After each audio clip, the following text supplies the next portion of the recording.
السلام علیکم ورحمۃ اللہ وبرکاتہ۔ الحمدللہ رب العالمین والعاقبۃ للمتقین والصلاۃ والسلام علی اشرف الانبیاء والمرسلین نبینا و رسولنا و حبیبنا و امامنا محمد وعلی آلہ وصحبہ اجمعین، اما بعد۔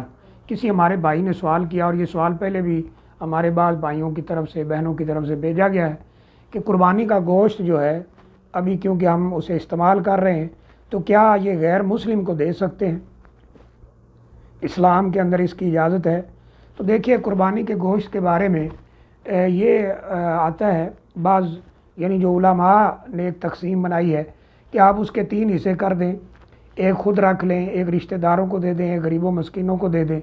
اور بعض حدیث کے اندر بھی اس کا اشارہ ملتا ہے، قربانی کا گوشت خود بھی کھاؤ، دوسروں کو بھی کھلاؤ، لیکن یہ آپ کی مرضی کے اوپر منحصر ہے۔ آپ سارے کا سارا تقسیم کر دیں، آدھا تقسیم کر دیں اور 3 حصے رکھ لیں، ایک حصہ تقسیم کر دیں، ایک حصہ رکھ لیں، 3 حصے تقسیم کر دیں، اس میں انشاءاللہ کوئی حرج والی بات نہیں ہے۔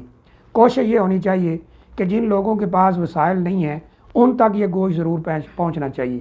رہی بات کہ آیا ہم غیر مسلم کو دے سکتے ہیں، تو انشاءاللہ اس کے اندر کسی قسم کا کوئی حرج نہیں ہے، خاص طور پر جب ہم اس نیت سے دیں کہ وہ ہمارے قریب آئیں گے، ہماری بات سنیں گے۔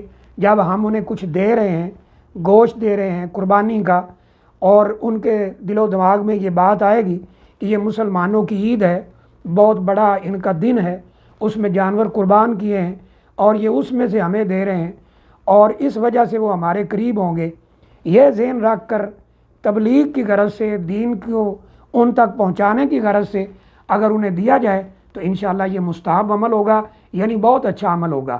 تو بہرحال میرے ناقص علم کے مطابق یہی ہے کہ اس میں حرج نہیں ہے۔